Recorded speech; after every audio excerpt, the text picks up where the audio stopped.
name is Joseph Hodges, and I am president and CEO of a company called Inetico Inc. We're based out of Tampa, Florida, and currently, on Monday, I'll have 39 employees, and probably adding about 10 more within the next 4 to 6 months. Oh, great. Was this your first business? No. No, this is about my third or fourth business. I think the thing that's made this model successful, as the other ones have been successful as well, has just been that the experience that you gain each time is critically important, and the risk that you take and the lack of the fear of failure and knowing that every day is going to present those failure options is what makes you stronger and a little more intelligent about what next thing to do. Do you just go about your everyday life and think, wow, that's annoying, or that could be done better? Or do you see a big worldwide problem and think, where can I take my skills and sort of address that? Do I think that entrepreneurship is just creating an idea and going with it? No, I think there's very few original ideas out there. I think in looking and being the entrepreneur that's going to make the difference, it's seeing something and saying, I can do that a little bit better, or I can make a change that's going to make a difference. Whether your motivation is passion, is health, is financial, it's to really latch on to that opportunity and say, I think I can do the job here, and then taking the full-blown risk to do it, no matter what the outcome or consequences are. Again, looking at this current business that I have, Inetico, which is our goal and our job is to improve the fiscal health of a health plan and improve the clinical health of the members in that health plan. And, several years ago, I saw that health plans sort of operated and paid healthcare claims. And the people were left to be sick, and they used their insurance when they needed to.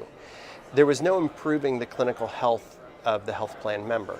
And so what Inetico created was that opportunity to help clients pay those claims at discounted rates, and to work with their employees and ensure that they got not only the best health care, but they had a partner that would help them navigate the most efficient way through the healthcare process. The world's filled with opportunities. This was one that you seized upon.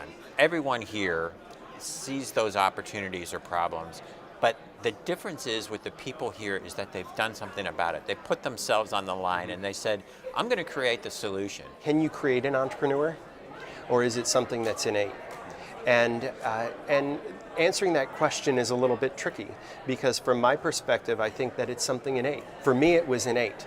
And I had to do it. I was completely unafraid of the risk. I didn't care if I lost everything. And as a matter of fact, in past businesses, I did lose everything. But the one thing I didn't lose my family. I didn't lose the people that I loved and that were around me. And I didn't lose the support system that I had, because it was completely genuine. Anyone that stood behind me and said, you can do this, didn't disappear when it didn't work. They said, what are you going to do next? So the fact that I didn't have money didn't mean that I didn't have a place to sleep. There was always my mom's couch or my best friend's, spare bedroom.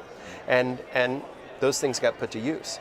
Is that something that everybody has? Do you have the intestinal fortitude to say, I can lose everything and be okay with it?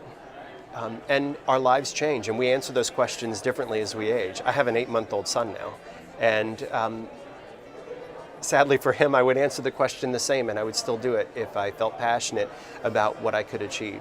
Because I think I do him a disservice by creating such a level of security around myself that my spirit would wither a little bit. Let's turn to some of the business practices that when you get at least 2 entrepreneurs around, they're going to start talking about funding and, where do you find funding? Where do you find financing? I had a CPA tell me something very important once. He said, now, Joe, when you start a company, how do you think you're going to start it? And I said, well, I think I need a business plan, and I need capital, and I need to make sure that I have all of my particular items filed with the state and insurance. And he said, why do you need all of those things if you haven't sold anything yet? And I said, well, because you have to have a company. You have to have a company name. And he said, so when you walk into that door with that business, are they going to say, can I see your business license? Can I see your insurance? Can I see this and that? And nowadays, yes, I get those questions because of the size clients. But the reality is I didn't have to have all of those pieces in place. I had to have a tool, and I had to have the ability to sell it. The only item And the only responsibility that fell back on was my ability to present and to sell that to someone. The minute I had that sold, I had the responsibility of meeting what I told them I could sell and meet that promise for them. I would say that you do need a business plan, and you need to have a clear and derived idea of where you're going to be going. But do you have to have all of those other pieces in place? No, but you have to be prepared to put them in place the moment that you have the responsibility of meeting the needs and requirements of what you sold. So having that level of preparation is the most critical element of all. And then having the intestinal fortitude to bring it to the marketplace and get it done is the reality of it. What constitutes a business plan in your mind? You need to have a very clear idea of where you're going. You need to understand your idea that you're bringing to the marketplace and formulate what does it mean, not just for me, but what does it mean to the people that I'm bringing it to? Does it add value? Does it give them something they didn't anticipate? And I always love to go back to the saying from Henry Ford, is that he said, if I asked my clients what they needed or what people needed to get from A to B faster, they would have said, well, we need a faster horse. And instead he gave them a car. And that's the responsibility of an entrepreneur. You don't give people the typical tool that's sitting out there. You give them something that they didn't anticipate that they needed.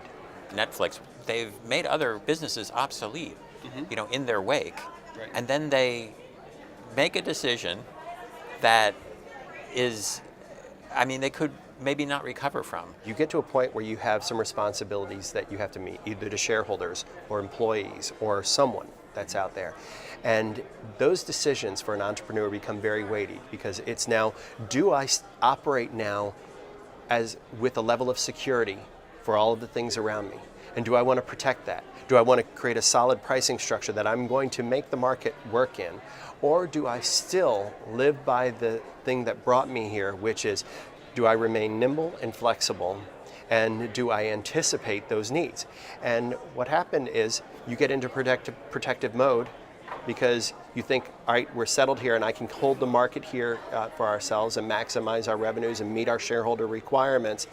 And we forget to keep looking for what that anticipated need is going to be and work to drive the market towards that or introduce that to the market. And then suddenly you realize someone else and one of your competitors has moved beyond you and has introduced something else, and now you're like, I don't even have a segment of that tool to introduce here. If you could meet one person to talk about your business, who would you want to talk to, and what would you want to talk to them about? Richard Branson. I would love to meet him, and I think he's the ultimate risk taker. I think he has no fear, both in his work life and his personal life. And I think that he's brought a lot of good ideas to the table. He's brought a few duds, but I'm a firm believer in nothing fails unless you quit. And success isn't necessarily something that comes out to be a billion-dollar sale. It's sometimes just something that's been accomplished that hasn't been accomplished before, or it moved that big rock 3 feet from where it sat before. And I think he's done that on so many different levels, under so many different examples. And I think that if I could sit and talk with him, I would ask him, what more should I be doing? Because I still, with as much as I've accomplished so far, I still don't feel like I've accomplished enough. And I don't think I'll ever have that sense of accomplishment, even to the day I die. When you look at your company now, do you get a chance to, do you give yourself a chance to look at what you've built and see what's there, or do you just see what's missing?